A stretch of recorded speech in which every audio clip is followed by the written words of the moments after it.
മലയാളികളുടെ എക്സ്പ്രഷൻ ക്യൂനാണ് നസ്രിയ.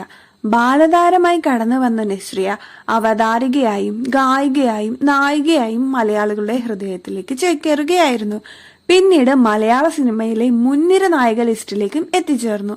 വളരെ ക്യൂട്ട്നെസ്സും ഹൈലി എനർജറ്റിക്കുമാണ് താരം. ഓം ശാന്തി ഓശാന, ബാംഗ്ലൂർ ഡേയ്സ്, രാജാറാണി, നേരം, കൂടെ എന്നിങ്ങനെ നിരവധി സൂപ്പർഹിറ്റ് സിനിമകളിലും അഭിനയിച്ചിട്ടുണ്ട്. ബാംഗ്ലൂർ ഡേയ്സിലെ അഭിനയത്തിന്റെ ശേഷമാണ് അതിലെ തന്റെ പേരായി അഭിനയിച്ച ഫഹദ് ഫാസിലിനെ നസ്രിയ വിവാഹം കഴിക്കുന്നതും അതുപോലെ തന്നെ സിനിമയിൽ നിന്നും ഒരു ഇടവേള എടുക്കുന്നതും. ചെറിയൊരു ഇടവേളയ്ക്ക് ശേഷം താരം തിരിച്ചു വരുന്നത് ഫഹദ് ഫാസിലിന്റെ തന്നെ സിനിമയായ ട്രാൻസ് എന്ന ചിത്രത്തിലേക്കായിരുന്നു. അതും വൻ വിജയമാക്കുകയും ചെയ്തു. ഇപ്പോഴത്തെ നസ്രിയ 4 വർഷത്തെ ഇടവേളയ്ക്ക് ശേഷം വീണ്ടും പുതിയ ചിത്രത്തിൽ അഭിനയിക്കുകയാണ്. ബേസിൽ ജോസഫ് നായകനായി അഭിനയിക്കുന്ന സൂക്ഷ്മദർശിനി എന്ന ചിത്രത്തിലാണ് അഭിനയിക്കുന്നത്. ഇതിന്റെ ഭാഗമായി ഈ ചിത്രത്തിന്റെ BTS വീഡിയോ ഇപ്പോൾ സോഷ്യൽ മീഡിയയിൽ വളരെയധികം ശ്രദ്ധ നേടുകയാണ്.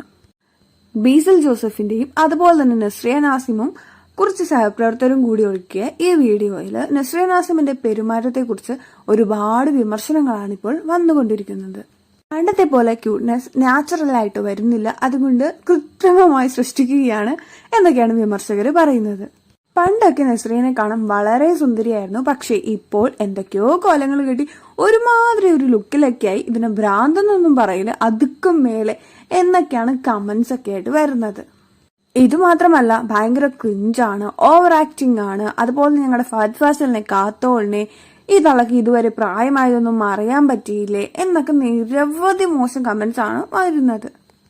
നിരവധി പേരാണ് നസ്രിയെ അനുകൂലിച്ച് എത്തിയിരിക്കുന്നത്. നസ്രിയ ഓൾറെഡി ഇങ്ങനെ തന്നെയാണ്, ഭയങ്കര ബബ്ലിയാണ്, ഭയങ്കര ക്യൂട്ടാണ്, ഭയങ്കരമായിട്ട് എനർജറ്റിക് ആയിട്ടുള്ള ഒരാളാണ്. നിങ്ങൾ എന്തിനാണ് വെറുതെ നസ്രിയയെ കുറ്റം പറയുന്നത്?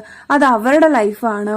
പിന്നെ ഫഹദ് ഫാസിൽ തന്നെ നിരവധി ഇന്റർവ്യൂസിൽ പറഞ്ഞിട്ടുണ്ട് നസ്രിയ നല്ല കുട്ടിത്തം നിറഞ്ഞ ഒരാളാണ്, ആ ക്യാരക്ടർ തന്നെയാണ് എനിക്ക് ഏറ്റവും ഇഷ്ടമെന്ന്. അപ്പോൾ നമ്മുടെ വീഡിയോ ഇത്രയേ ഉള്ളൂ. വീഡിയോ ഇഷ്ടപ്പെട്ടു കഴിഞ്ഞാൽ ലൈക്ക് ചെയ്യുക, സബ്സ്ക്രൈബ് ചെയ്യുക, സപ്പോർട്ട് ചെയ്യുക. ടാറ്റാ.